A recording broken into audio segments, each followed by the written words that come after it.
అందరికీ praise the lord.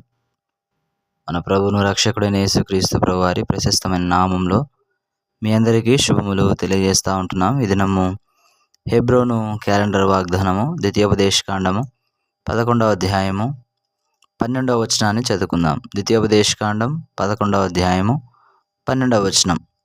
అది వర్షజలము త్రాగును, అది నీ దేవుడైన యెహోవా లక్ష్యపెట్టు దేశము. నీ దేవుడైన యెహోవా కనులు సంవత్సరాది మొదలుకొని సంవత్సరాంతం వరకు ఎల్లప్పుడూ దాని మీద ఉండును. ఈ మాటలు మనము చూసినట్లయితే కనుక నీ దేవుడైన యెహోవా కన్నులు సంవత్సరాది మొదలుకొని సంవత్సరాంతం వరకు ఎల్లప్పుడూ దాని మీద ఉండును అనే మాట మనము చూస్తున్నాం. కాబట్టి దేవుని యొక్క కన్నులు, ఆయన కన్ను దృష్టి ఎల్లప్పుడూ కూడా మన మీద ఉంటుంది అని దేవుని మాటలు మనకు జ్ఞాపకం చేస్తూ ఉంటున్నాయి. సంవత్సరాది మొదలుకొని సంవత్సరాంతం వరకు అంటే మనం చూసినట్లయితే కనుక సంవత్సర ఆరంభం నుంచి సంవత్సర అంతం వరకు కూడా దేవుని యొక్క కను దృష్టి మన మీద ఉంటుంది. కాబట్టి ఆయన యొక్క కాపుదల, ఆయన యొక్క కను దృష్టి మన మీద ఉన్న కారణాన్ని బట్టి సంవత్సరములు మన జీవితాల్లో దొర్లిపోతూ ఉంటున్నాయి. కాబట్టి ఇశ్రాయేలును కాపాడువాడు కునుకుడు నిద్రపోడని దేవుని వాక్యములో రాయబడింది. కాబట్టి యథార్థవంతులను బలపరచుటకు ఆయన కనుదృష్టి లోకమంతా సంచరిస్తుందని దేవుని వాక్యంలో రాయబడింది. కాబట్టి దేవుని యొక్క కన్నులు మన మీద ఉంటున్నాయి. ఆయన యొక్క కనుదృష్టి మన మీద ఉంటుంది.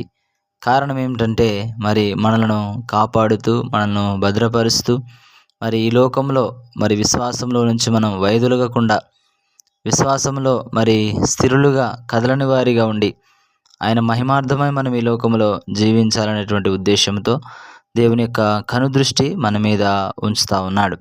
మరొక మాటలో చెప్పాలంటే దేవుడు మనలను కాపాడుతూ ఉంటున్నాడు, మనల్ని భద్రపరుస్తూ ఉంటున్నాడు. ఆయన కనుదృష్టి మన మీద ఉండడానికి గల కారణం ఏంటంటే మనకు ఎటువంటి కీడు అపాయము జరగకుండా, మనము ఎటువంటి ఆపదలు, ఇరుకులు, ఇబ్బందుల్లోకి వెళ్ళకపోకుండా ఆయన కనుదృష్టి మన మీద ఉంచుతున్నాడు. ఆయన యొక్క కన్నులు మనల్ని చూస్తూ ఉంటున్నాయి. కాబట్టి దేవుని యొక్క కనుదృష్టి లోకమంతా కూడా సంచరిస్తూ ఉంది. నీపైన, నాపైన ఆయన యొక్క కనుదృష్టి ఉంటుంది. అందుకొరకే మనం ఈ దినాన సజీవంగా ఉండగలుగుతున్నాం.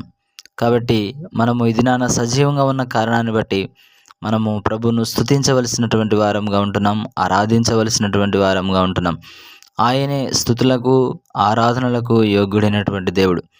కాబట్టి మనలను సంవత్సరము ఆరంభము నుంచి సంవత్సరం అంతం వరకు కూడా దేవుని కనుదృష్టి మన మీద ఎల్లప్పుడూ దాని మీద ఉంటుందని దేవుని వాక్యం రాయబడింది. ఎల్లప్పుడూ మనల్ని కాపాడే దేవుడు, మనల్ని భద్రపరిచేటువంటి దేవుడు. శత్రువు మన మీదకి రాకుండా, శత్రువు మనల్ని జయించకుండా దేవుని యొక్క కనుదృష్టి మన మీద ఉంటుంది. కాబట్టి ఉదయకాల సమయంలో ప్రియమైన సహోదరుడ, సహోదరి, ఈ దినాన మనం సజీవంగా ఉన్నామంటే దేవుని యొక్క కనుదృష్టి మన మీద ఉన్న కారణాన్ని బట్టి మనం సజీవంగా ఉన్నాం. అందుకే మనము ప్రభుని ఆత్మతో సత్యముతో ఆరాధించవలసినటువంటి వారముగా ఉంటున్నాం. దేవుడి మాటలు దీవించునుగాక, మిమ్మల్ని, మీ కుటుంబాలను ఆశీర్వదించునుగాక. అందరికీ ప్రైజ్ ద లార్డ్.